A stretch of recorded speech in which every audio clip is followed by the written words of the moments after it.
Sixth, integrity means being a hardworking and trustworthy employee. Again, as I was saying, years ago when I was working construction and I had found myself having to travel, I worked on 2 nuclear power plants back then. One of the 2 were finished, the other was not. But anyway, they were on the one.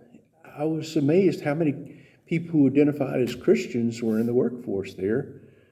And sad to say that those people who identified as Christians were the laziest people I ever saw in my life.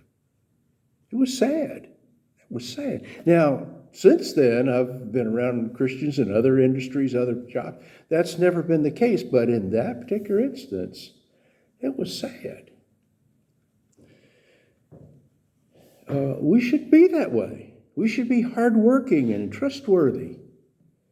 We devoted a week in a sermon series from Proverbs on being wise about work. Proverbs has a lot to say about working with integrity, as does the rest of the Bible.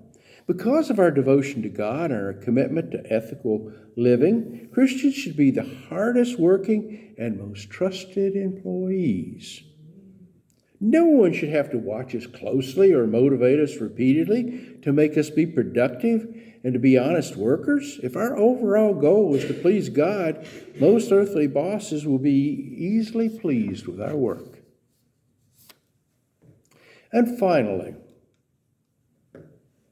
integrity means being a good citizen by obeying the laws of our country. Paul said it well in Romans 13 when he wrote, "Let everyone submit to the governing authorities, since there is no authority except from God, and the authorities that exist are instituted by God. So then the one who resists the authority is opposing God's command, and those who oppose it will bring judgment on themselves. For rulers are not a terror to good conduct, but to bad. Do you want to be unafraid of the one in authority? Do what is good, and you will have its approval. For it is God's servant for your good. If you do not wrong, be afraid, because it does not carry the sword for no reason. For it is God's servant and avenger that brings wrath on the one who does wrong. Therefore, if you must submit, not only because of the wrath, but also because of your conscience." Romans 13, 1 through 5. People of integrity are law keepers. We should follow the law, not just because we're afraid of legal punishment, but because of our conscience and our commitment to God. As people of faith who are trying to live in obedience to God, we must also live in obedience to the laws of our country and state. Unless the laws of our country and state violate the laws of God, then we must submit to them out of reverence to God. We cannot be considered people of integrity if we have disregard for the law and flaunt it by driving above the speed limit, or fishing without a license, building without a permit, or working under the table, just to name a few ways people can often break the law. Striving to live uprightly is with integrity and without reproach has to do with religious, moral, and legal things.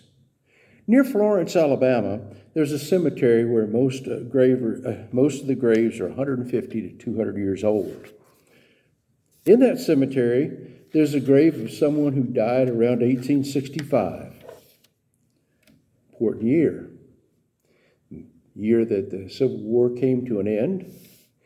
And as I was recently reminded on the news, on August 2nd, 1865, Lewis Carroll's Alice in Wonderland was published. And what a major impact that's had on our society. But in that same year, someone died and was buried in Florence, Alabama, and this one has a statement engraved under their name: "A man of unquestioned integrity." What a phrase to have on your tombstone. Wow. How wonderful. His integrity was so strong that during his life, that even after his death, no one would call his integrity into question at all. That's the kind of life that pleases God. Let me end with something written by Ted Engstrom, a Christian leader and author, in his book, The Making of a Christian Leader. The world needs men and women who cannot be bought,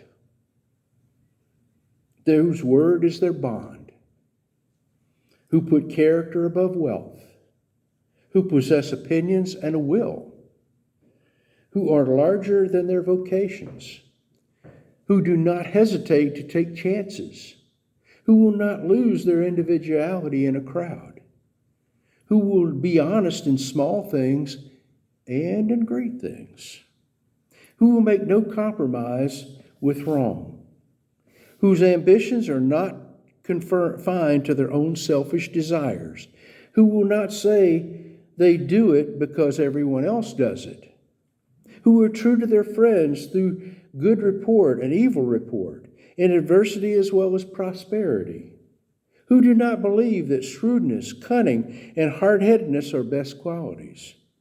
For winning success, who are not ashamed or afraid to stand for the truth when it is unpopular, who can say no? With emphasis, all through the rest of the world says yes. Although the rest of the world says yes. The world and the church need that kind of integrity. I hope that we will be people with that kind of integrity. And as we end this sermon series, I hope we have concluded that God's wisdom is more valuable than anything. I pray that all of us will put God's wisdom into practice with integrity. And the church said, Amen. Whatever your need this morning, will you come as we stand and sing the song of invitation?